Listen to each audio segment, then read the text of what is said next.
see, I don't have to use these clips anymore with the new fuel rails.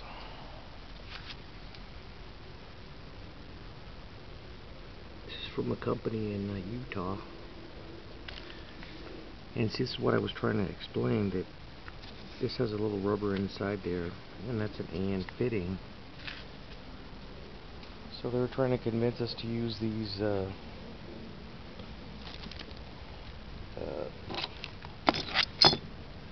quick connect fittings, and that's fine and dandy if you're going to be using the original fuel lines and all that have this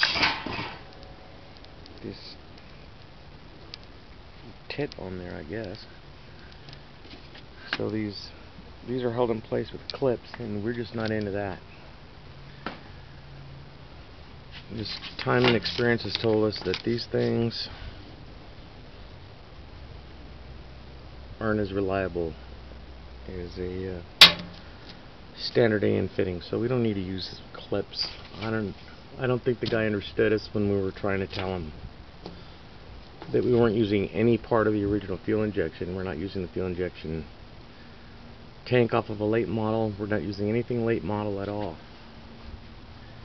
In fact, the gas tank is coming out of a 70 to 74 Barracuda, or Cuda, and this is a fuel injection tank. There's a fuel injection, there's the sending unit, and there's the fuel fill. This is backward. This will be over there, and that'll be over there. And there's a tube sender fuel pump from, once again, Tanks a Lot. And here's the fuel pump, filter rather, Napa Gold. And then they take these little fittings that I showed on the TPI engine that I did, like that. So you can see where your standard AN fittings will be used throughout. No need for clips of any sort on this application. And they just, I guess they got accustomed to do it only one way with the clips. And we're not doing that.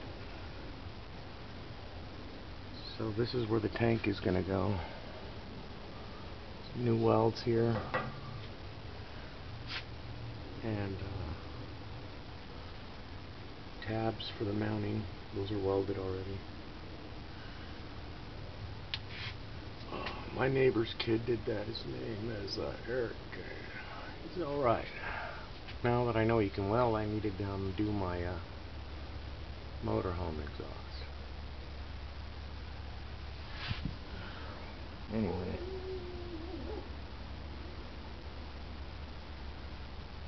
This whole truck is cobbled together. That is a Ford 9-inch rear end. Now we have a Barracuda gas tank. Rear disc brakes from Willwood, and then the front is off of a 78 Chevrolet C10. We bought just this part of forward, and then we had to disconnect it from the old frame. Then we unbolted the 3/4 ton front end off of this, dropped that to the ground, and then put up this 1/2 ton front end. So this frame is semi-boxed, and it's got the X. So it's super heavy duty, but part of that being heavy duty, you can see where it's boxed, is weight. This thing weighs about 4,500 pounds, so it's not exactly a lightweight, and we haven't weighed it since we did the flatbed either, so God only knows how much weight was added on doing that. So, man, this truck has been through so many different incarnations, from a granny to a turbo 400, rather I should say a granny gearbox, then a turbo 400, then a 700 R4, and now this 4L60E from the